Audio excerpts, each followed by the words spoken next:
What could be better than a big dirty tank?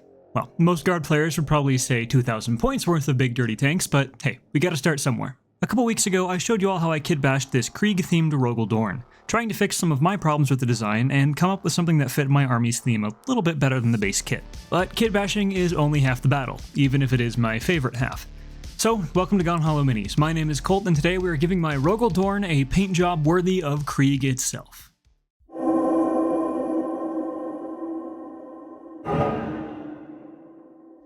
Okay, so here's where we left off at the end of the previous video. We've got the bulk of the work out of the way, but there's still a little bit to do. I also wanted to note that yes, I did magnetize the gun mount. This was actually done before I even built the rest of the tank. I just didn't mention it because I ended up making a new gun anyway. But if I do want to swap the weapons out, I totally can.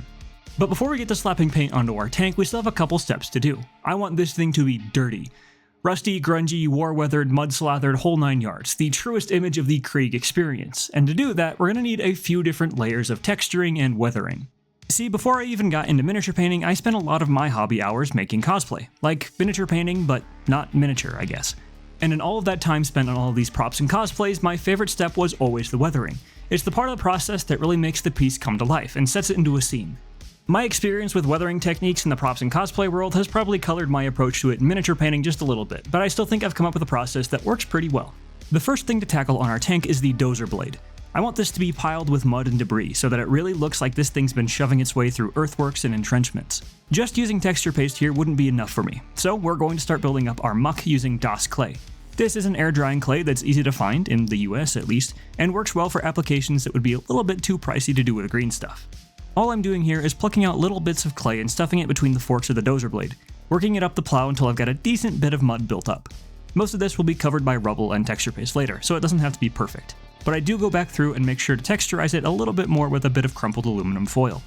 Again, this probably won't be visible in the end, but it's easy and quick to do, and so it never hurts. Another reason to use clay for this is that we have a nice soft base to stick all of our details into. The one detail that I know I want to include is a bit of broken barbed wire fence. The wire itself will come later, but I'm going to go ahead and make the pickets for it now. This is just a bit of popsicle stick that I splinter into scale sizes and glue into a rough X shape. Then I can stick the ends into the clay, making it look more realistically dug into the dirt. We'll be applying more texture to this later to blend it in even more, but this just helps it look more natural than if it was just sitting on top. We can also add other details here. I promised my dad that I'd include a severed arm on the next tank I do this to, so here we have a poor bit of Cadian to stick into the mud as well. Other less exciting details include cork chunks as rocks and skulls, cause why not add more skulls? Now I do want to note that there is a chance that some of these bits end up falling out or falling off. As the air drying clay dries, it retracts just a little bit, making the grip a little bit less solid on these bits. Don't worry, that's totally okay. Just wait for it to all dry completely, and then we can go back in with a little bit of super glue to fix all of the bits that fell out or off. Like I said, we'll be adding a little bit more texture to this anyway, so we can hide our crimes then. But while the clay on our plow dries, we can tend to some other details. One super important part of weathering is texture variation. Some of this we can do later with paint, but for patches of rust, I like to use a little bit of texture paint before I apply primer. I'm trying out some rust texture paint that I found at a craft store near me. I'm not totally happy with this stuff, and I've already started looking for alternatives, but it did the job okay, and it was definitely a lot cheaper than some other brands, so that's worth something. All I'm doing here is using the end of a popsicle stick to scoop up a bunch, then slop it on the model. Once the big glob is on, I can manipulate it a bit to refine the shape. It looks pretty messy and imprecise, but as this dries it'll flatten and smooth itself out. So if anything, going a little thick makes sure we get texture where we want it. I'm focusing this on nooks and crannies, anywhere that I could see moisture gathering and rust forming. I'm also paying special attention to the lowest section of the tank, as it would be closer to the mud and puddles of the battlefield. You can also put a few patches on flat armor sections. We can come back over these during the paint process to highlight it and make it look like small patches of worn away paint, revealing bare metal that has now oxidized. But that's not all the texture we can work on before we prime. I also like to add mud to the sides of my tanks and their tracks, just to set it into the scene a little bit better. You can also go through and do this at the end, since the type of mud texture I'm using doesn't need to be primed. But I actually like having these textures on the model before I start painting. I'm a super visual person, so I like having stuff like that sketched out and ready to go before I start messing with my colors. And while we're at it, I'm also going to do the mud on the plow.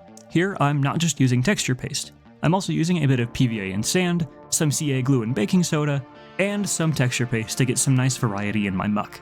But once that's done, we are finally ready to prime. I'm just going with Pro Acryl Black Primer here through the airbrush, but as always, a rattle can will work fine. I've only recently gotten snobby and put the Krylon away. After that, we can start with our base coats. I'll be starting with Army Painter Night Sky, but I want to make a quick note about that.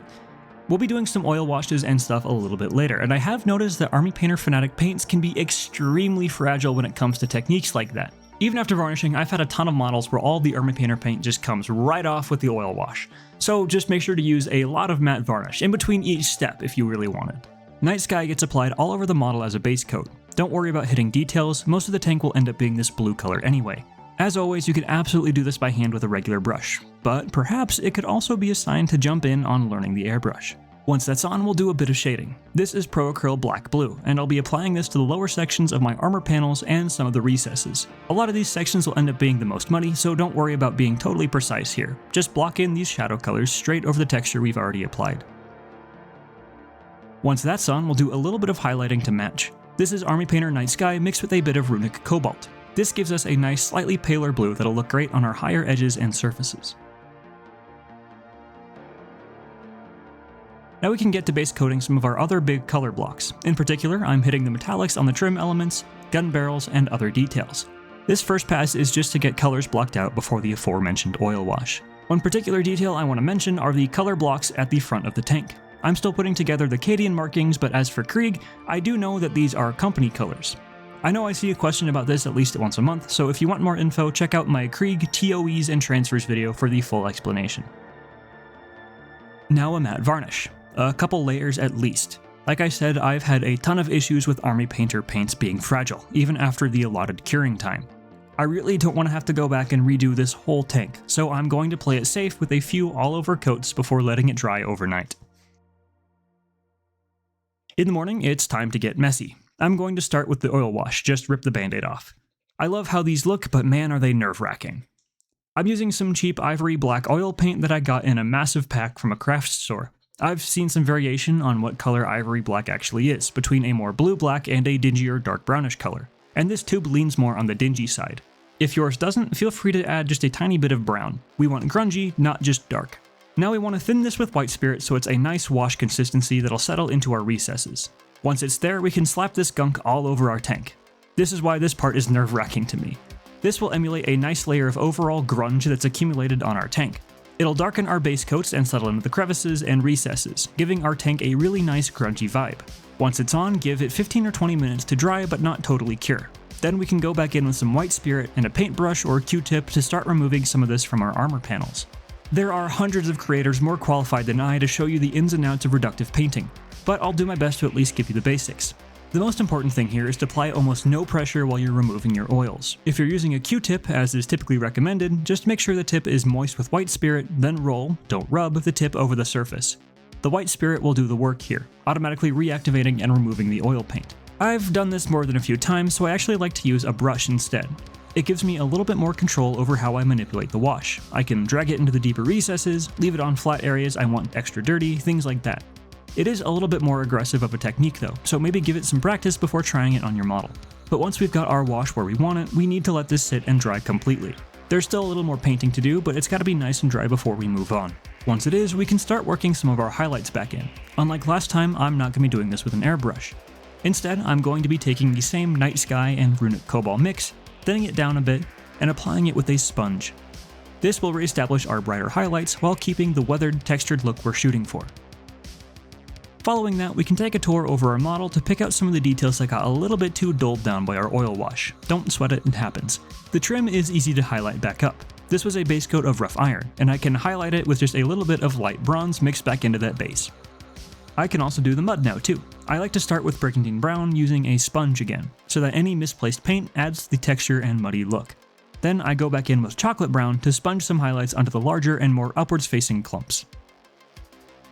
Now there's one more major detail to take care of, and that's all of the rust texture that we applied way back before we even primed. We could do this with regular paints, but I want a little bit more texture variation, so we're going to be using a slightly different tool.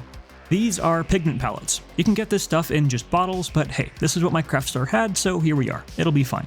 Using an old messy brush, I work a bit of this pigment out of the little puck, then apply it to all the rusty textured patches on the tank. This will leave a slightly more matte, dusty look on these sections. A decent portion of the weathering process is just texture variation, and this is a great way to accomplish that. I can also use the mud, sand, and soot pigments to add a little bit more detail to my tracks, engine deck, and exhaust for a bit more scene setting. Now you have a couple different options for pigment fixing. Some people just don't. I've seen a few painters that haven't had issues with their pigments rubbing off at all. Others use a special pigment fixer that holds everything in place without leaving residue. I don't have any of that, so I'm just going to use some more matte varnish. Obviously, I have to be careful with this so I don't blow the pigment away, but it works alright if you are. Home stretch now, the transfers. I like to apply these after pigments but before the varnish so that I can hit everything all at once. Once the transfers are on, I hit the whole vehicle with matte varnish. The last detail I need to do is just to add the razor wire at the front, making sure to leave one end, the one without the picket, all crazy, as if it's just recoiled after being snapped. Then just a bit of brown wash to blend it in with the mud, some splatters of blood for the blood god, and this ROGAL DORN tank commander is ready to take his place at the head of my armored company. I am so happy with how this tank turned out. Between all the effort into the kit bash, all the weathering, and all the final details, the tank is absolutely a new crown jewel in my Krieg army. But of course, it's not the biggest tank in the Guard's arsenal, so maybe we'll have to come back and give this beast an even bigger brother to look up to. Thank you all so much for checking out this painting tutorial. This one was a bit of a process, but I am so happy with how it turned out. Krieg's been kind of a sleeper army for me. They were always my favorite out of the regiments, but they've been a lot more fun to paint than I originally gave them credit for. If you do give any of these techniques a try, make sure to tag me if you end up sharing those pictures. I would love to see them. Leave a like if you enjoyed, drop a comment if you have any questions, subscribe and turn notifications on so you never miss an episode, and until we meet again, friends, be safe, be kind, and don't you dare go hollow.